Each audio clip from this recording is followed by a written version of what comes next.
not recording us, it's recording Jason. So good news or bad news is where we're at. The bad news is I like to end on good news. maybe there's a lot less people here. So I think that's probably bad. I'm surprised. That's probably bad. Oh, we're here last time, right? There comes somebody else. But the good news is by coming to this one, you actually come to the better of the two. The one I think is the more useful of the two. And, you know, sometimes that's the case. It's, you know, and I'll be honest with you, when you think about real estate, it is ultimately persistence that pays off. So showing up to multiple trainings sometimes makes a big difference. And sometimes those multiple trainings is the second one that does it. So if you do not have the book, get the book, get the book, get the book. You will want to download that.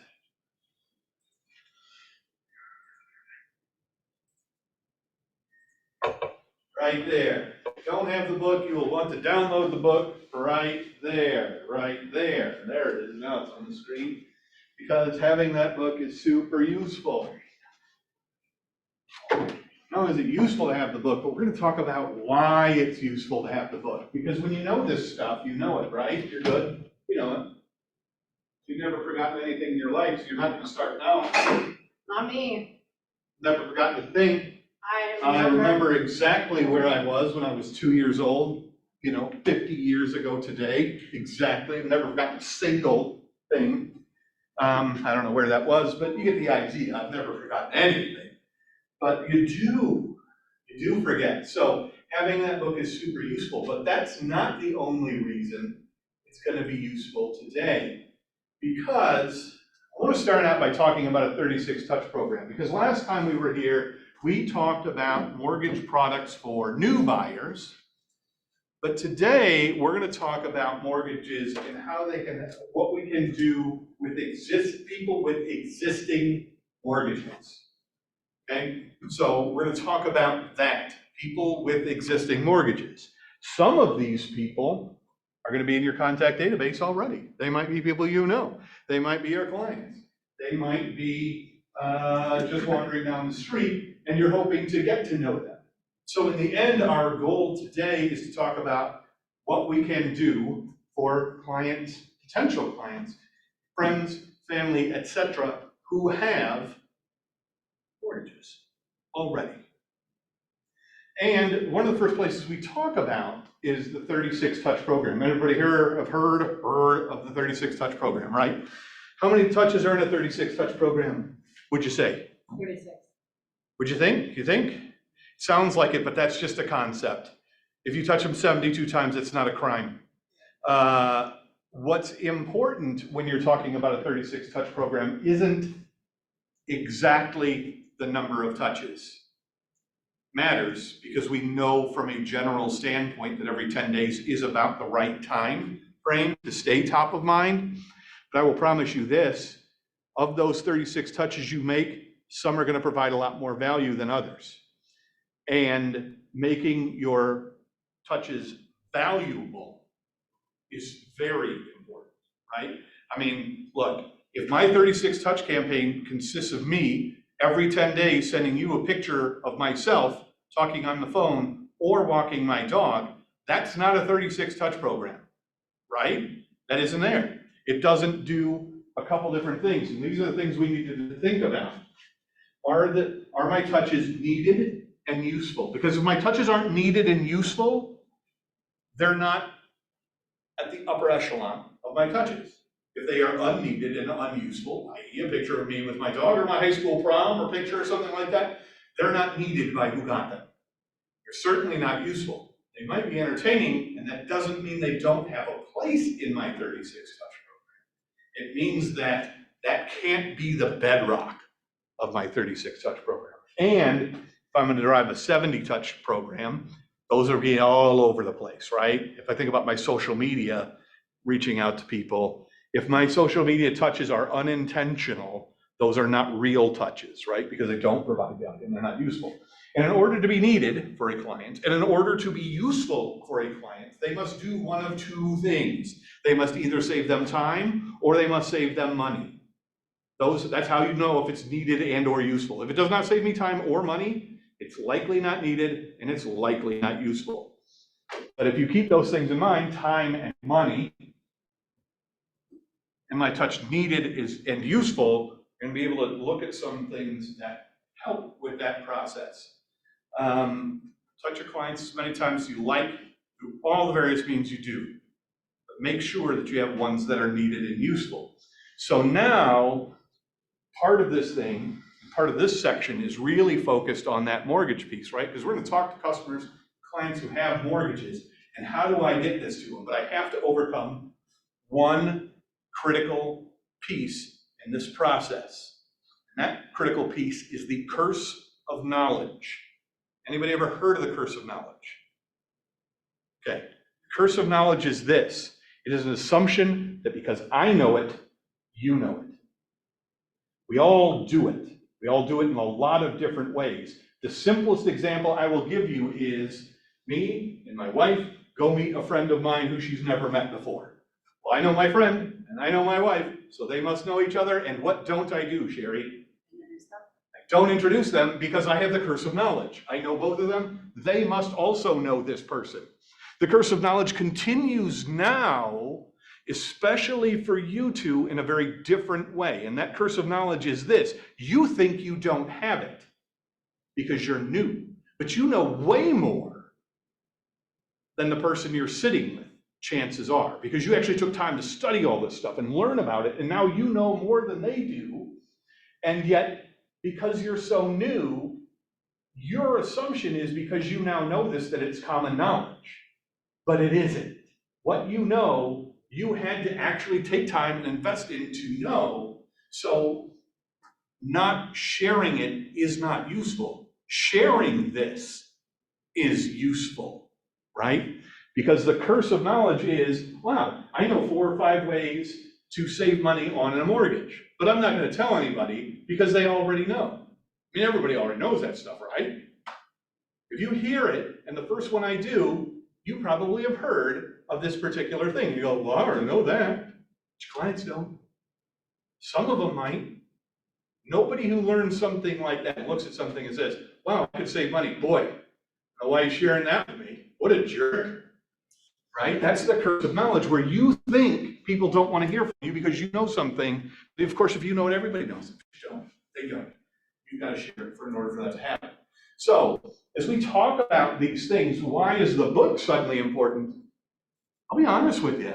You can literally take stuff out of there and make those your posts. Make those part of your newsletters. Make that part of your shareables for your clients in your 36 Touch program. Hey, here's my good friend John Sandsteed with the mortgage hack of the week.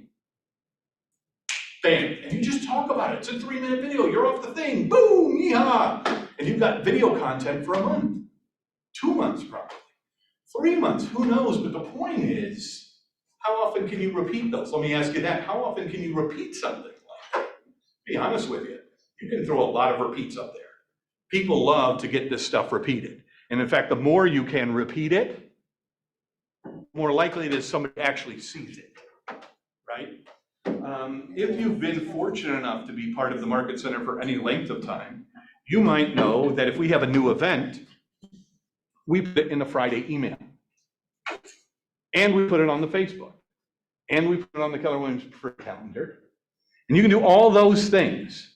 And I promise you, in the morning of a team meeting, someone will call and say, where do I find the Zoom link? It's in all those places. All of them. And more. But someone will still ask you because They're human. curse of knowledge works. Just because I know something doesn't mean you know it. And social media doesn't work the way you think it does, right? If you ever don't believe me about social media not working the way you think it does, try and find a post you remember from 3 days ago that was really funny and find it. It's not there anymore. You can't find it. You will dig for hours. Now you might find it. You might remember, okay, it was by Joe, and then I go to Joe, and I scroll down, and you're like, I can't possibly be this far back. You keep scrolling and scrolling, and then you realize it was actually from Bob. And you were looking in the wrong place the whole time. That's the point of it, right? Your posts show up on your feed because you wrote them, but they don't show up on their feed all the time. And even if they do, they're doing this. So you can run the same video multiple times. So if you understand one of these mortgage hacks, and one of those mortgage hacks is this is a way you can pay down your mortgage early. You can literally make a quick video. Hey, here's mortgage hack of the week. You play it here, and in 2 or 3 months, you can literally run it again, and no one will be the wiser. One guy, your grandma, call you up and say, I think you ran that one before, son. Just want to make sure you're not falling asleep or something, and yeah, it's okay. But here's the cool thing, she probably won't see the second one. It'll be the third time you run it, 3 months after that she'll actually realize that it happened twice. She should see one of them, right? So that's why it's so important that you think about this book, using this book, and understanding these hacks, because not only can you put them in your 36 Touch program, but if you were a friend of mine, let's say as an example, a friend will call your name Toddy for this, and you wanted to run a program, you said, hey, you know what I'm gonna do? I am gonna do, what that guy did up there on Wednesday afternoon was not that difficult. I promise I can do this. You could literally run this class for your clients. And you could invite them all. Maybe buy them a few beers. Cost you nothing. Mortgage hacks. You could just literally call the class. I'm just throwing a name out there. Mortgage hacks. And if you do that, people will just show up. I can tell you that because it happened. You just repeat this class and people show up. Now, if you were going to run that class, and this is all about what to do with this information, right? If I was going to run that class, how many touches, Toddy, could I get out of a class that I was going to sponsor? Roughly speaking, in a, we know 36 touch, but really a kabillion touch is really more appropriate. How many touches could I get out of this? Just simply. I'd say at least 7. At least 7. All right, Adam, what's one of the 7 touches? You can post the video of short form videos of each part of that section. So a short form video from the thing. There you go. Very simple. What about you, John? What's another one of the 7? A newsletter with a thing. Kelly, what's another touch? Phone call. Phone call. Before, Inviting them? Phone call after. Phone call before and phone call after, right? Hey, I'm running a thing. Come on to it. And then later you'd say what? Hey, thanks for coming to my thing. What did you learn? What was the most valuable part? Multiple touches. Sherry, any idea for a touch? Sorry you couldn't come. I was gonna say the follow-up at the end, but We'll take follow-up at the end, because there's so many ways to do it. You can do it by an email. yeah. Not just phone call, but you would also send them an email. And what if you send them a text message inviting them to this thing? Again, the point isn't, the challenge for realtors isn't necessarily to come up with content. It's all there. It's just how you're thinking of it. That's the challenge. What am I gonna do? Who am I in this scenario? And what's the value I provide to my clients? And if part of your value proposition is making sure people get the best deal, or they're financially secure, or help them through a challenging financial transaction, which buying a home is, don't you think providing them with information on how to hack their mortgage would be a valuable piece of information? Wouldn't you feel indebted to someone? And I don't mean like, man, I owe you money, but as in, wow, I really appreciate what that person did for me. If you were able to save someone thousands of dollars, would you feel like you owed somebody something? At least maybe a mention. Wow, I really like my real estate agent guy. He saved me thousands of dollars over our transaction. You'd probably say something crazy like that. So that's why this section is so much more interesting and valuable than the last. So thanks for coming today. Let's get rolling into step 4, understanding mortgage hacks for current customers. As you know, I'm going to mess this up a million times. This is how the screen works. The other thing I do want to mention is we will be doing the same thing with purchase price, $500,000. Every example we use, the home will be priced at $500,000. That's not coincidence. It's just simple. The down payment will always be 5%, and the interest rate will be 7%.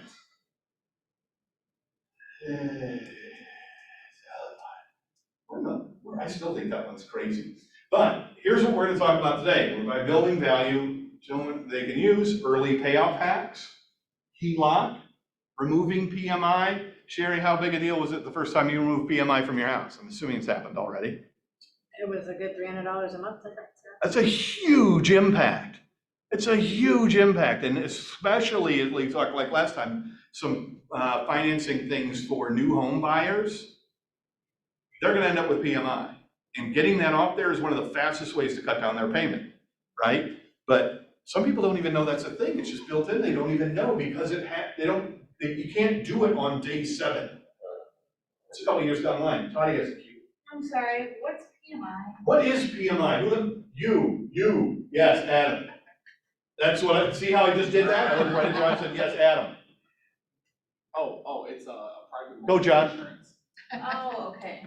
Yeah, so if, let's say, It's you on only, message too. Don't do that, yeah, John. let's say, if you Can't only, if you only pretty much, let's say you take out that paycheck, all right? You Yeah. only put 3.5% down. Well, anything above 80%, needs to be that high. Oh, okay.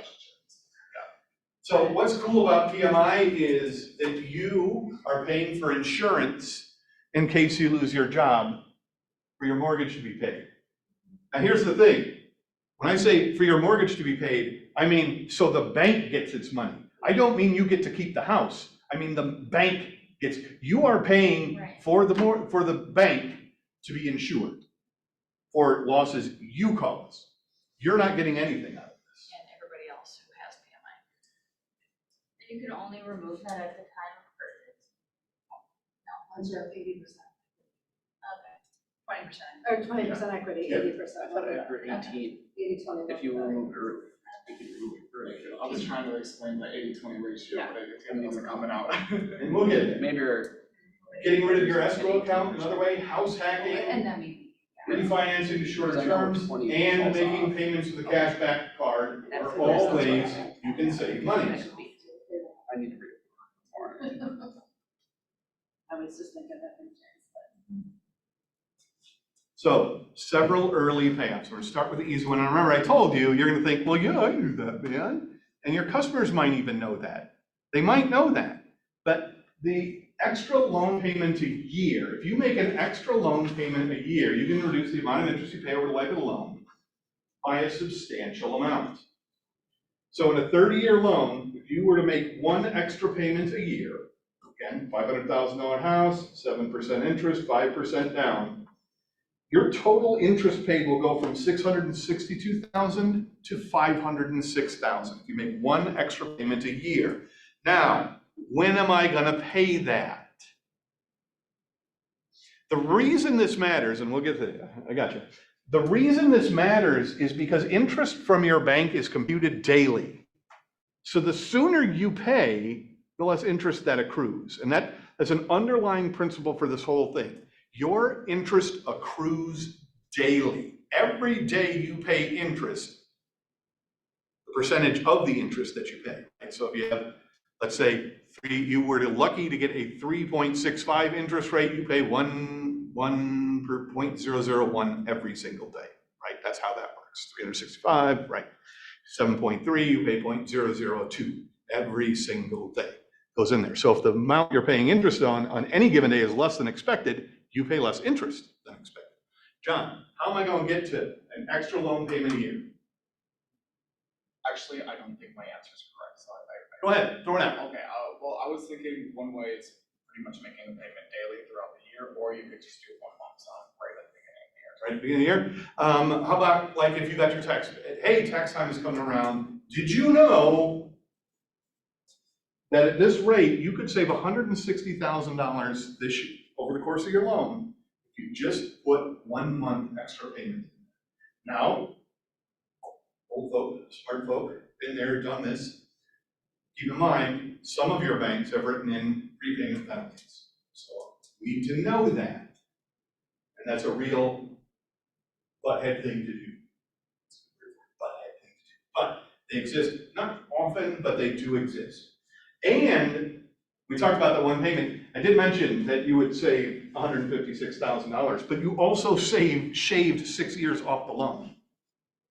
Now, if I wasn't going to live there the entire time, That's going to principal as well. So I'm gonna have more principal in this scenario too. If I have if I have my house, my loan amount is less. When I sell my house, I'm going to get more on the sale. So there's no way you lose in this scenario. One of the common ways to make one extra loan payment a year, especially if you're somebody on salary, right, who collects a check, is to pay half of your mortgage every single check. Because when you get paid every other week, you get 26 checks in a year. And if you think about 26 checks times 2, that's an extra set of checks than months. So there's 2 months where you get an extra check. That's a whole extra payment rolled right into that process, right? 26 divided by 2 is 13, that's 12, 13, 12. I win this way, and it's a lot less painful to do. If I start doing this on year 20, is it as helpful? God, no. Okay, because you pay all the interest up front, so the sooner you can start paying down the interest, the better. But this is literally, who couldn't make a 3-second or a 30-second video about this? And it's out there. You've got content, you've got value to your customers, you've got a useful touch. It's an easy win. Early payoff. Number 2, pay bi-monthly instead of monthly. And here I'm jumping ahead, right? Bi-monthly instead of monthly. It's the same roughly thing. You buy monthly, 24 years, you save $168,863 in interest, a little bit more than the lump sum single payment. So, lump sum single payment one time, or if I pay bi-monthly, it's just a little different scenario on how it pays off. Yes. I have a Yes. question, backing up a little bit to the first one, as well as this one. This one is basically the same. And I think I know the answer, but I'm just confused by a couple of things you said and what it says in here. Making that extra payment, do you want to specify that it all goes to principal? Yeah. Right, that's what I thought. Your extra payment has to go to principal. You don't want to because- just give another payment and they do what they will with it. You want to specify principal only.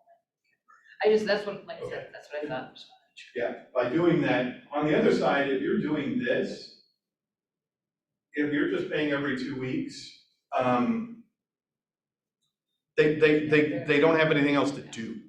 They have to apply it. So why does it say pay by monthly on top and then underneath it says pay by weekly? Because English is dumb. Yeah, I was gonna say, if they're paying bi-monthly, wouldn't that be every month or month? Instead of- Because English is dumb. Yeah, okay. So, just wanted to clarify. Because English is dumb. I actually have a little guy I can show you later who talks about exactly this scenario, bi-weekly or bi-monthly. What does that mean? Can you use bi-weekly to say every 2 weeks or twice a month, or, yeah, yes. I'm And getting more why wouldn't we be I was consistent? thinking, It would just be smarter to be consistent. You can pay twice a month. Not necessarily every check, but twice a month, and that will still save you a fair amount of money on your mortgage, because you're paying part of it earlier, and you're gonna save, like I said, because of the way the interest works, you're saving money because it's imputing interest daily. So if you pay your mortgage 15 days earlier than they expect, that impacts all of your payments. If you consistently do that, that's the main thing. The thing that really is irritating about interest is it just adds up. And time is on its side, not on yours. So anything you can do to change the time scale works directly in your favor. If you've ever had the good fortune of sitting through a Dave Ramsey class, people talk about the power of compound interest. And one of the best examples he uses, in my opinion, is this. Have you ever seen a bank downtown? Have you ever been like Wells Fargo? It's that huge building. You seen that? How big is your house?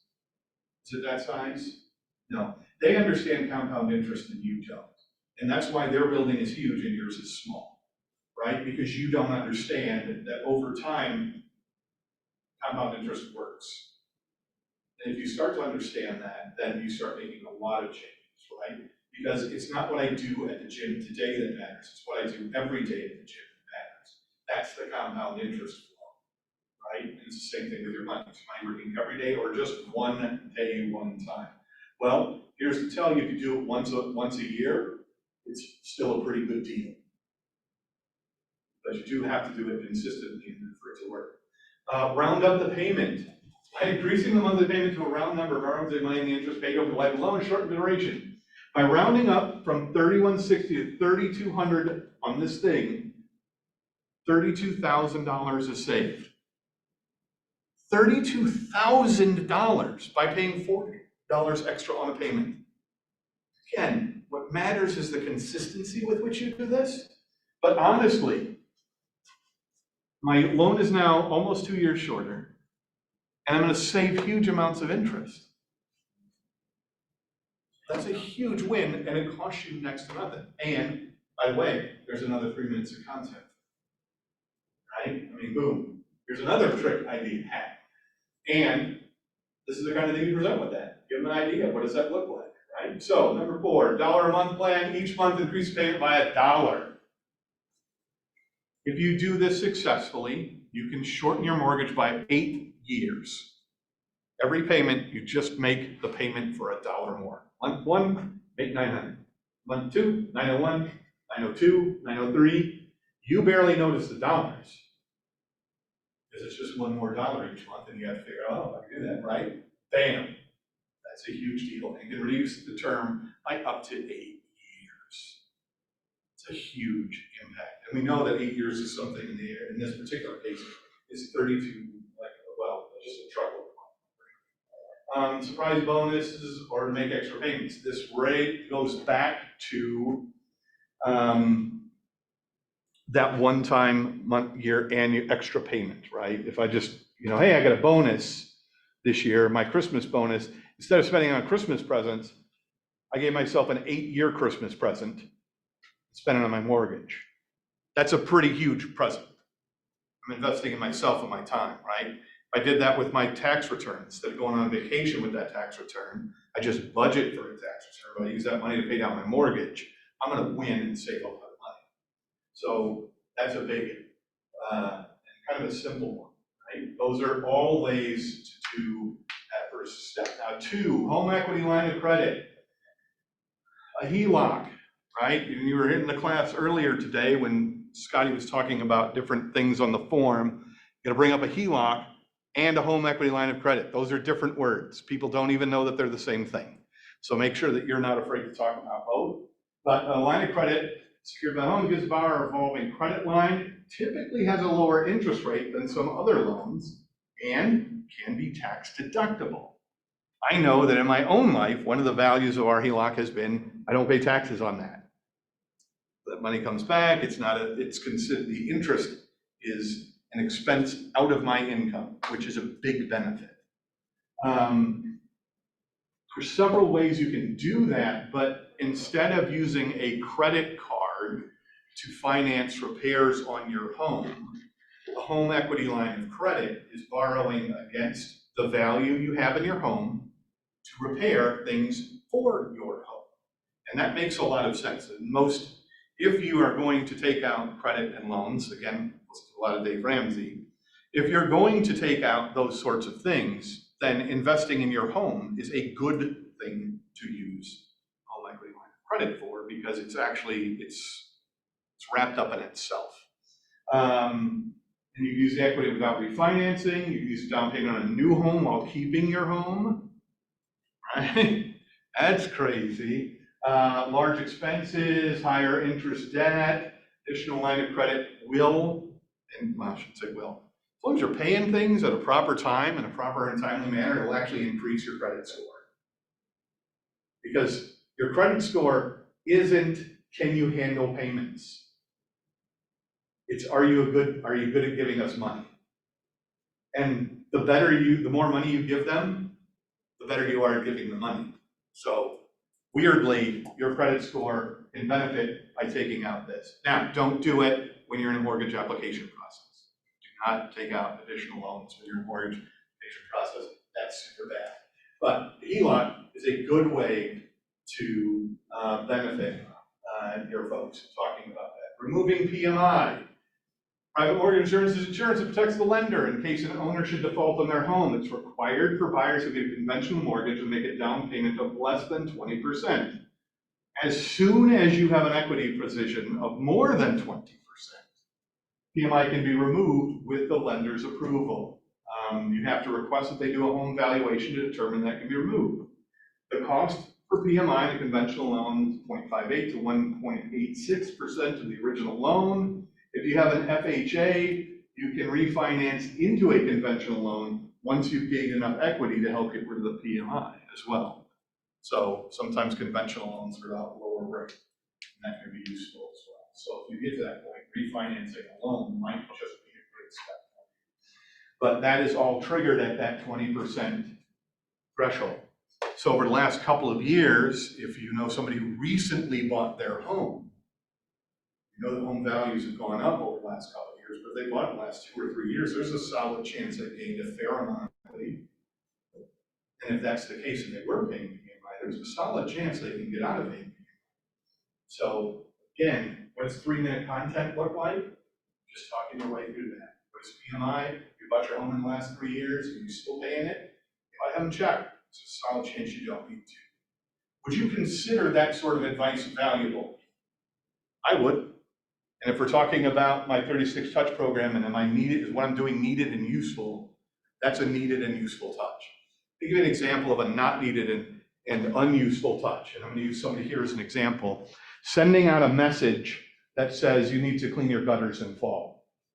Mhm. Right? I already know I need to clean my gutters, and all my real estate agent is doing is nagging me. Right? I mean, she already said that yesterday morning. Getting at my email box the next day is not a solid reminder. That would be me. It's not that. Good news, didn't do it, and I'm paying the price. Did you really send that out? It's part of the newsletter, it's just a Yeah. common thing. And it's one of those common touches that we do. Here's your fall checklist. And I only bring it up, I actually bring that one up in particular because if you've ever met or heard of Jason Abrams, it's like one of his favorite things to kind of, he likes to pick on realtors for that particular touch. And Clean out daylight the gutters. savings time too. What's that? Daylight savings too. You know, drives me crazy that people send out the thing, reminding everybody to change their clocks, because everybody's clocks are phones now and they change automatically. Reminder, you should go clean out your gutters. Thanks, Jer. Why don't you send out a service that'll do it for free? I'd like that much better. Get rid of your escrow account. Does everybody know what an escrow account is, Toddy? Okay, good. Everybody else has one, they're paying maybe, I don't know.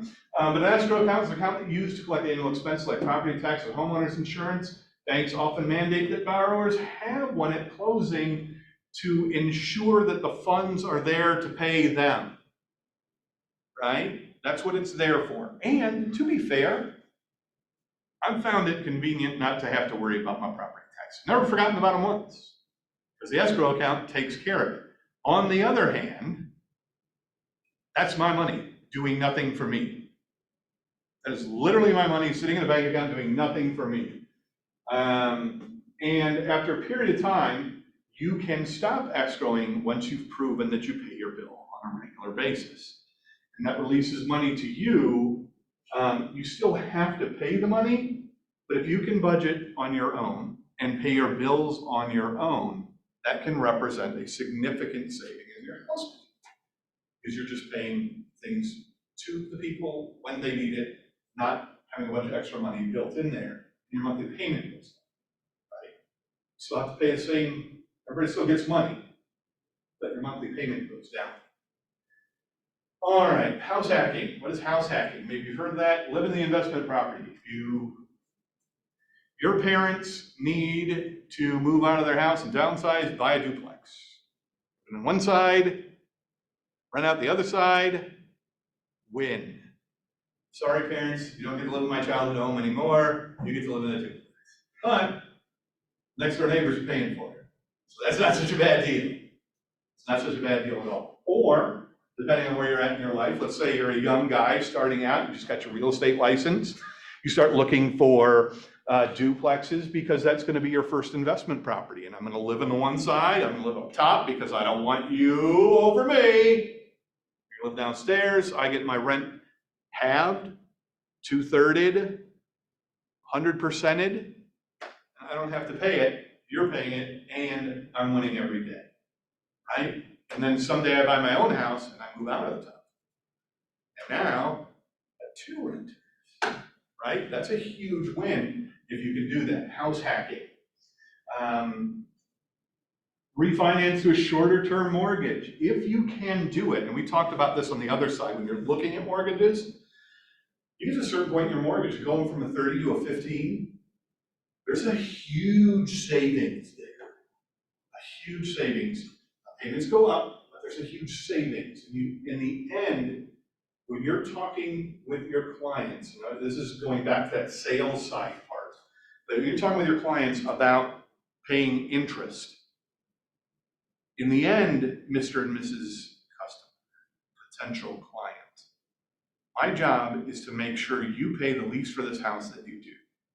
Your interest rate is a percentage, but what you're actually going to pay is what's most important. If we can talk about ways to pay less interest, you will win regardless of the interest rate. Does that make sense? I mean, I'd rather pay less interest than I would pay. I mean, you make my interest rate 70%, but I'm only going to pay $2,000 in interest over the course of the loan versus $10,000. I don't care what you call interest rate. It's the money that comes out of my pocket that ends up mattering most. All right, and make payments to the credit card. Most lenders do not accept credit cards for making mortgage payments because they think that more consumer debt will result in higher mortgage defaults. However, some lenders are accepting PayPal. If you set up a PayPal link to your credit card account, guess what? You do that. But if you're getting points or dollars back, like Discover, that's just free money you're paying, right? Use that now, honestly. You're Eat flight getting miles. $3 back, or whatever you're in cash back points, or depending on the thing, whether you get cash back for it or flights or all those things, that's just another way to save money. At Menards, that's where you save big money. This is huge money, right? So that is step 4, different ways that you can pay less on your mortgage. Now, Just a side note for like that credit card thing, if people like that are listening to this want to do that, I know that Discover, if you aren't a customer already, their first year, they'll match your cash back 100%. So like if you get like $500 cash back, they'll match that $500 at the end of your first annual year. so out of curiosity, if I got $1,000 back from Discover, and I paid that towards my mortgage,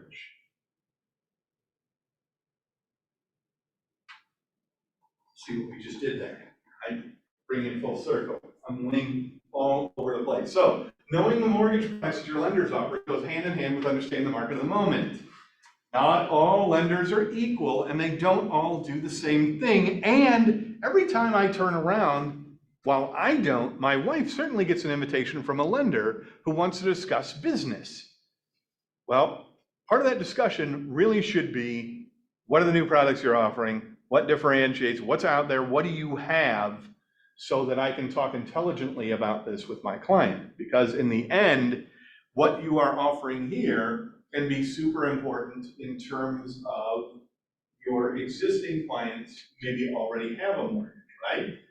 So marketing and advertising these products and hacks, right? Post social media, run social media play, right? Those are the things. So, what are we gonna do with this? Social media, partner with a lender, get them to do it. If you have not talked to Brian and Drake, they will co-brand all kinds of stuff for you. You don't have to make the material. There are people in this room who've probably spent hours agonizing over an Instagram post. Kelly. Oh, Johnny. maybe. I don't know if she has. Sorry. But they'll make it for you. Advertising ways to save your clients money, talking about refinancing, talking about these sorts of things. Run ads about the products they offer. Run paid ads with a Mofer for any of these hacks, right? If you're interested in saving money on your mortgage right now, give me a call. If I'm out door knocking, that could literally be one of the things I bring as a door value, as a thing of value on my door knocking. right? I mean, I can bring this stuff on a regular basis. So making sure to use those simple ways to pay down your interest, saving the money is super easy, right? So then, what's the next thing? Market mortgage products and hacks your database. If you had a 36 touch plan, this is a 30, have you ever heard of that and said to themselves, I don't know what my 36 touch plan? There's one right here in this book. You can take it and use it. Number of touches, 12. Combination 12 mailings, cards, emails, drop-offs, potentially including a business card, and maybe one of the following: a letter of introduction, personal brochure, market report, just sold, just listed, your personal newsletter, recipe cards, property alerts, real estate news, articles, community calendars, invitations, service records, promotional items. You can do that. All of those things are of value to your clients, and plan it out in advance, you're probably pretty good. 8 thank you or thinking of you cards. Thank you. People like thank you. And honestly, if you want to hack your own life, figuring out ways to thank your clients and telling them will improve your personal gratitude. And if you are a more gracious person, your life, I promise, will improve. As you start to have to think about reasons to be thankful, you will start looking for reasons to be thankful on a daily basis. And as you start looking for things, you will start finding them. Just like if you buy a new yellow car, you will see that yellow car everywhere, even though you've never seen it before, because now you have it. You start thinking. If you start thinking about gratitude in that way, you will start finding things that were there the whole time. You just missed them. So this is not just a mortgage hack to your database, but an honest to goodness life hack. It's useful. 4 telephone calls. Seriously, call your people. Call them peeps. Say the words. What do you talk about? Family, occupation, recreation. Don't talk about dreams. It's weird. Hey, Sherry, what are your dreams? Will you tell me about your dreams? That's ridiculous. No one says that. Maybe you do, but I mean, honestly, unless you're selling them unicorns and rainbows, it's going to come out really weird. So I might say something, dreams. See, I think of dreams as the future. This is a discussion of future tense. So I might say something like, hey, got any big spring break plans, Sherry, right? Let's talk a little bit about our dreams, right? Yeah, I was thinking about going here. Oh, why does Florida interest you? Where are you going on spring break, Kelly? Tennessee, Tennessee. Why are you going to Tennessee? because I want to go to a concert. Concert. Well, why Tennessee? I mean, you can go anywhere. Yeah, it's my birthday, and I want to live in Tennessee someday. I'll live in Tennessee someday. At the end of the day, I now have a valuable piece of, oh, right. What's about Tennessee's track? Do not be Tommy Boy. Okay, I love Tommy Boy. He's one of my favorites. But as soon as somebody says something about buying or selling property, do not seize on it like a biscuit and tear it to shreds. Okay, remember, he loves his sale, he loves it, and he strokes it, and he just tears the biscuit up. Don't do that. Don't snap on it. Just put a pin in it. Just leave it right there, right? Tell me more about Tennessee. What's interesting about Tennessee? What do you like about Tennessee? I'm not talking about moving. I'm just talking about the state, right? Just talk about that. Later on, they'll talk. At the end of the day, you want them to talk, not you. But clearly they're interested in the place, and it's a great way to have a discussion. So don't talk about dreams. That's weird. Talk about the future. Because if you can't talk about the future with somebody, you don't have one. And that, in the relationship business, is super important to consider. All right, personal observance cards, birthdays, anniversaries, Mother's Day, Father's Day, graduation, anniversary, home purchase. So all things you can do on your touch plan, super valuable, super useful. Depending on who you are and how you do it, maybe you send one, maybe a real important personal observance card for you is the first day of football season. I don't know, but you can figure it out. That's the fun thing. Client events, holidays, and every one of these touches, your 36 touch program, every single touch has to make sure that there is a question for them about your business. How to get me a referral, how to get in touch with me, right? I'm over. Every single touch, over and over. Make an offer for immediate response is a gopher. Holy cats. Consider each of these mortgage hacks as Lego pieces. This is where you get into this thing. If you're gonna have your clients come, you're gonna talk with your clients, you sit down with a client, maybe you just have it, think, hey, would you like to learn about mortgages? I'd be happy to tell you. And because I don't work for a mortgage bank, I can't even tell you what, so you just win, right? Combination of 3% interest buy down and 1 extra payment every year. So we're combining class 1 and today. Your 30-year mortgage, you pay $662,000. If I do the 3-point thing, right, pay down my interest, an extra payment every year, $455,000 in interest paid, right? So all I'm doing is doing the 3-year plus, I'm gonna make 1 extra payment. I'm committed to making 1 extra payment. Instead of paying $662,000, pay $455,000. Savings over the life of the loan, $207,000. If you went to full term, that's $453,000 saved. Is that important? That's huge numbers. And that's where you really get into the hacking business. It's not just 1, it's 2, right? And so if you have a client who says, I need to pay less, I want to get a big house, but I need to pay less, right off the bat, you need to know, you need to look at points, right? Because that's one of the ways you can get that down, the buy, right? But I'm also going to challenge you, can you make an extra payment? Because if you can do that, you're going to save both ways.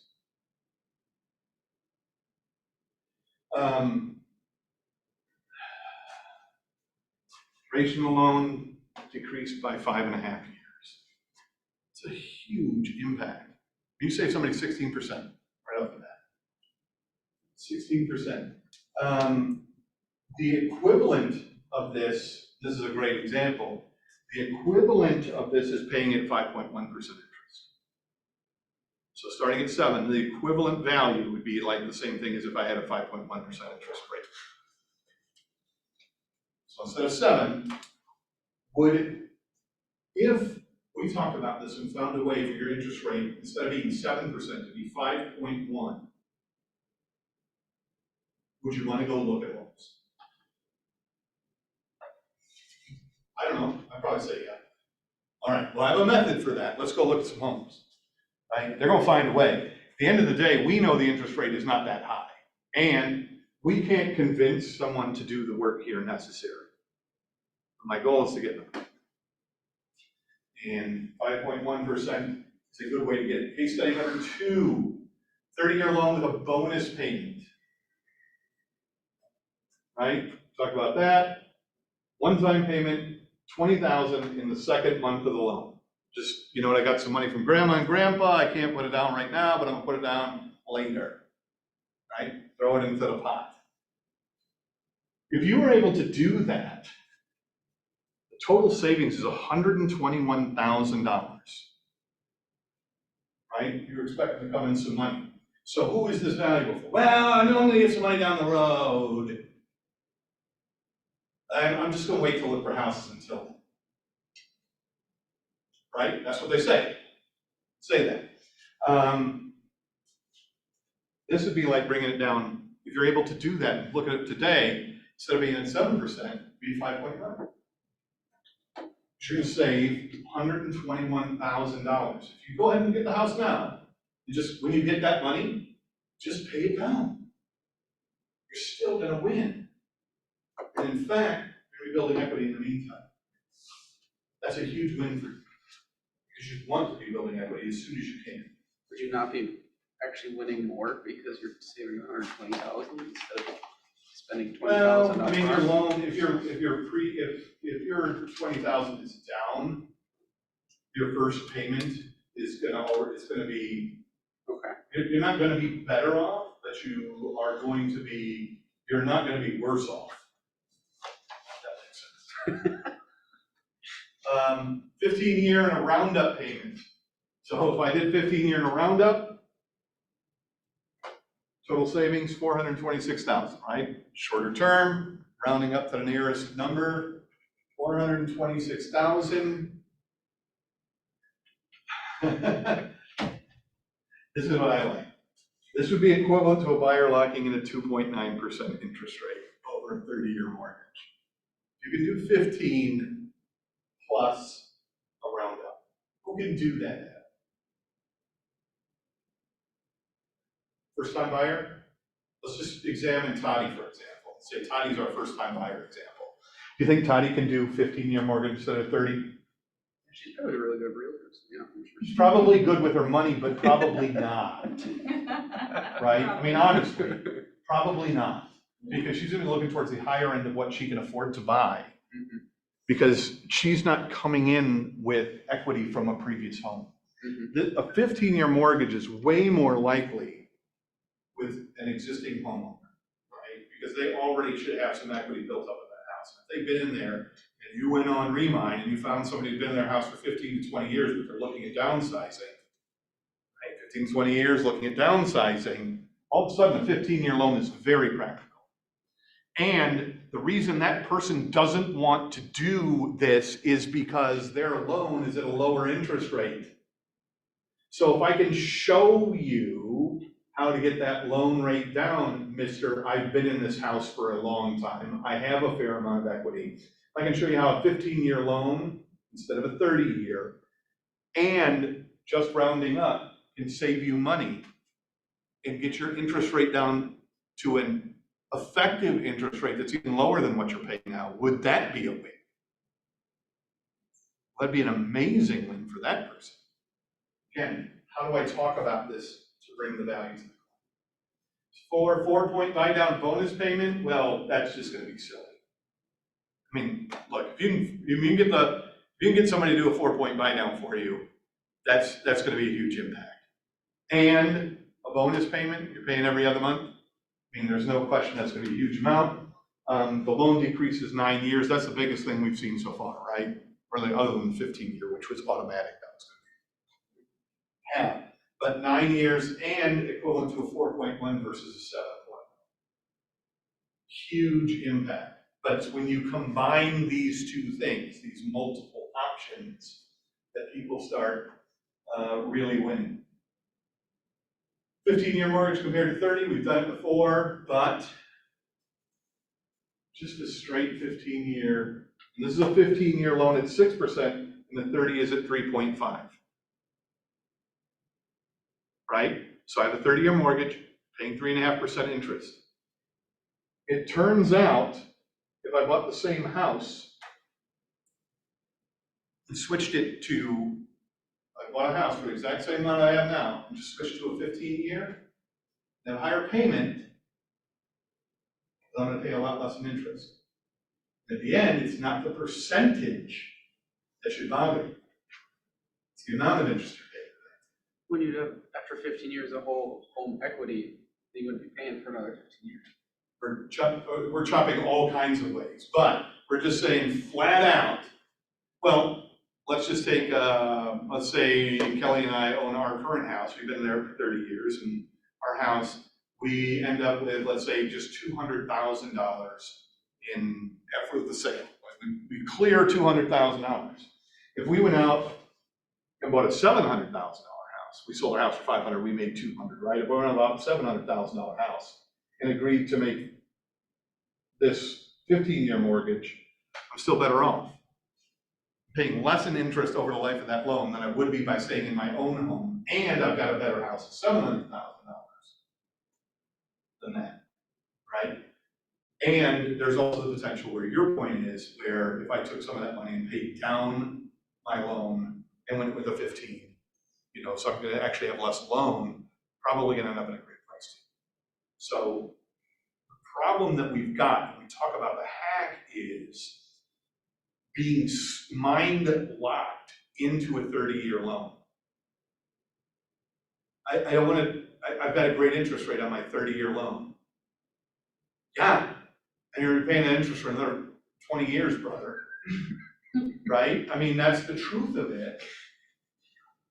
And that 20 years worth of, even at a lower rate, is still worse for you than moving to a 15-year at the same amount at a higher interest rate. It just doesn't work for you.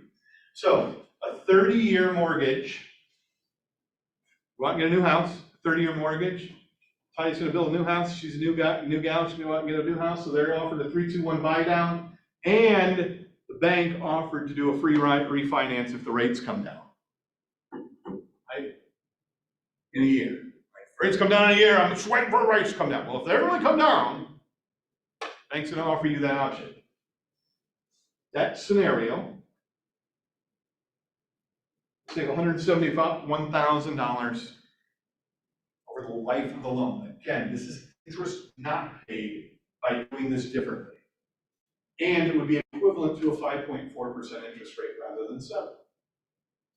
It's a pretty good deal. And all we've done is a 3-2-1 and a refi if the interest rate went down. And the interest rate went down in this period in year 4, right?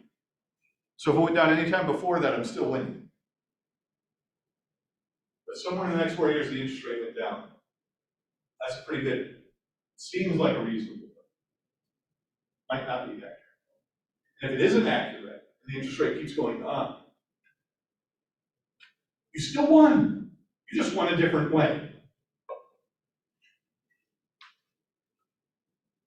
So, concluding, average is doing only what you want to do. Success is doing what you must do. And if you think about that, that's the real separating line. We talk about E to P, we talk about moving from entrepreneurial to purposeful. What do I have to do differently? If I want the same results I've always gotten, I just keep doing the same thing I've always done. But if I want a new result, I have to move beyond that. And success means I have to do something differently unless I'm successful. In which case, chances are, if I'm successful, I want to be more successful. So I have to do what I have to do, not just what I want to do. Right? And some of that stuff might be having that conversation with that client who has a 30-year mortgage. Have a real conversation. So what's keeping you from it? Having them say, I have a great mortgage interest rate. You know, the numbers are actually fairly favorable for you, even if you get a higher interest rate, if you went to a 15-year mortgage in a house that's equivalently priced. And you'd end up paying less in interest over the life of your loan than you will over the life of your remaining loan on the home you have now, even with a higher interest rate. I mean, in the end, if you want to reward the banks for locking you in, you know, I can go home. But if you'd rather have a place that fits your current needs and pay the bank less for it, I'm absolutely your guy. Now, does that seem like an uncomfortable conversation the first time you have it? I'm gonna be honest with you. Yeah, that's not gonna be easy the first time. So who are you gonna practice on, Adam? John. Adam, right, perfect. That's exactly, but that's my point. Don't try it on the client the first time. Say it to someone real, because it has to come out of your mouth. You were not born with those words in your mouth. They're just ideas. And until you can actually say them to another human being, until you've actually said them, they're not real. They're just ideas. So you have to practice these things with people. We are what we decide we will be, and we do what we decide we do what we decide we will do. We become our choices. If you want to be better at something, you have to choose to make that choice. And that involves saying, hey, Kelly, do you mind doing a script practice with me? It's weird because you've never done one with her before. Why would she say yes to me? I'm just a new guy. And she's over there going, why in the world is this guy bothering me? Right? I don't know. But at the end of the day, if you want to get better at it, you have to make a choice to do the thing that's uncomfortable, to do the thing that you must do. And that's important. Now, all of that matters because I've met and know each of you at least well enough to know that none of you want to pull a fast one over your customer. That's not why you got into this business. It wasn't to trick people and make a quick buck. Let me just explain something. That's a terrible mistake for this business. Not because you couldn't do it, but because it's taken a long time to be able to do that. So that really wouldn't be a quick buck at that point. It'd be a very long range quick buck. And with that in mind, you have to understand mortgages to truly represent the fiduciary responsibilities you have to them as their agent. If that is in fact what you signed on to do, then do it. Understand the mortgage, take the time, and then don't be afraid to offer someone a better choice. They get to choose whether they take it or not, right? They're here. What they decide they will be. Do I want to be in a better financial position? They get to choose that. You can't make them. But if you don't even understand the financial ramifications of the choices they're making, you can't offer them. And now that you do, if you don't study them, you will forget these. That's why you have the book. If you forget them, then you are not fulfilling your responsibility as a fiduciary. Which I think is, for most of you, a huge reason why you got in here. To help people financially make this decision. Because it's hard. There's so much to know. And they don't know. You can help them, but you have to put the time in. What questions you guys have for me? Then I'm going to defer to Kelly.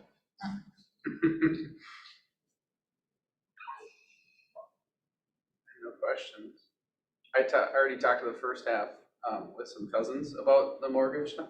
They didn't even know about that stuff, and they've all own homes now too, and they're around my age too. But they were never discussed any of the options. They didn't know of any options. Like, oh, you can do 15 years. Oh, you can like buy down your rate for a short term. Like I already used the first half of this book as a great Exactly. talking And point. so that's the whole point, is how do I use this, right? At the end of the day, how do I get this in front of more people? Whether you decide to hold a class, whether you shoot a regular video, you put it out once a month. No matter how you do it, if you use it to overcome an objection from a client in, your sales presentation, your listing presentation, those are all huge. But you have to have them up here to do it. And investing the time today as you have is the first step to making that happen. Now you've done the time, now you just got to practice.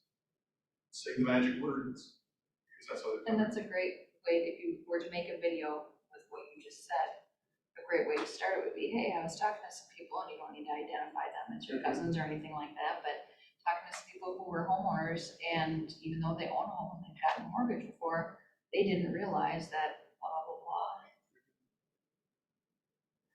And you've got another set of content. Again, but these are value touches, a much more valuable touch than some of the old, you can buy lawn and leaf bags at Ace Hardware for less than that at Home Depot. I mean, it's not that that's not valuable. Everything has their time and place. But if I can save you $100,000, that's a big deal. A lot more than 30 cents a bag. Unless you're buying 33,000 A lot of bags. 330,000 bags, right? What other sorts of questions, concerns, problems, conundrums?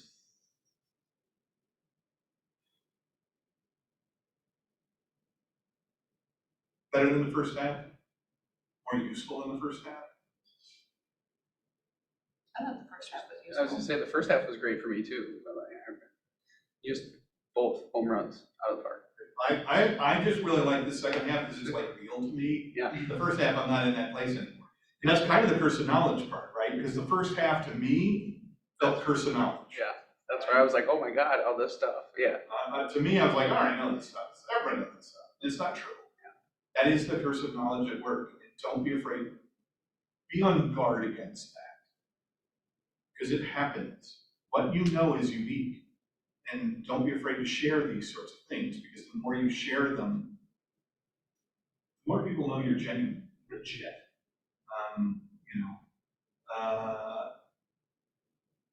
It's one of the things that as a new agent, a lot of times they're afraid of, right? I mean, we all have imposter syndrome. It's a real thing. But how do I show that I'm legit?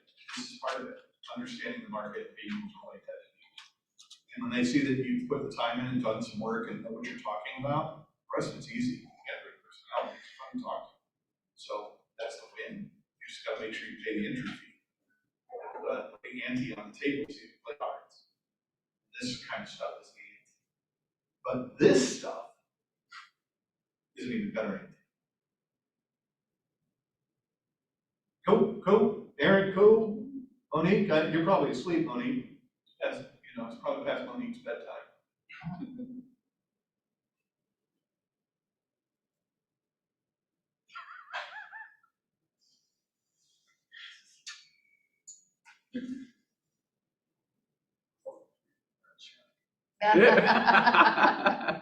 I'm telling you, it was just her forehead. It just happened to hit those keys.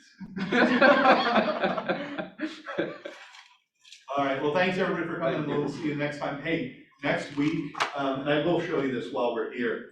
Next week at Market of the Minute. Gmail. Come on, Gmail. Let's hope there's anything crazy in here. Super slow, super slow. Kelly, you've already seen this, so this isn't new to you. This will not be new to you. But this here is Dean's newsletter, Dean Field, ALC. This is his newsletter that he sent out this month to his clients. And this part from here to here was written by ChatGPT. He did not write this. He edited it. He changed some words, maybe a little bit more similar to what he might use. But he had it write his newsletter for him. Now, Tony, have you ever spent any time writing a newsletter? Does it take more than 5-10 minutes? Because this didn't. It did not take more than 5 or 10 minutes. In fact, it probably took a lot less. So, next Market of the Minute, we will be talking about using ChatGPT and other AIs and what we can use them for in our business. But the thing I think is really important is not just what you can use them for today, but getting into the ground floor of the knowledge, because it's only going to get bigger, better, and more complicated. And as it becomes more complicated, if you start at the bottom, it's a lot easier to rise with it and suddenly realize you have to get to the top of the 20th story building. You've been climbing the whole time, you're already there. But this will put you ahead of the market right now by learning this kind of thing, because it's coming. It's already easy. It's just whether you're going to be in the early adopter or you're just going to be behind. It's okay either way. I can't tell you what to do. You be you. But that's what we'll be doing next week. So drive safe, no fighting, and all that jazz.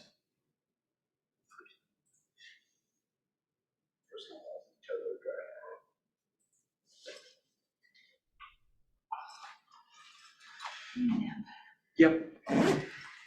It's that after lunch lull. Well, and for some of you were here in the morning, that's a lot of content in one day. I mean, to be fair, it's a lot of stuff. Can't get rid of it.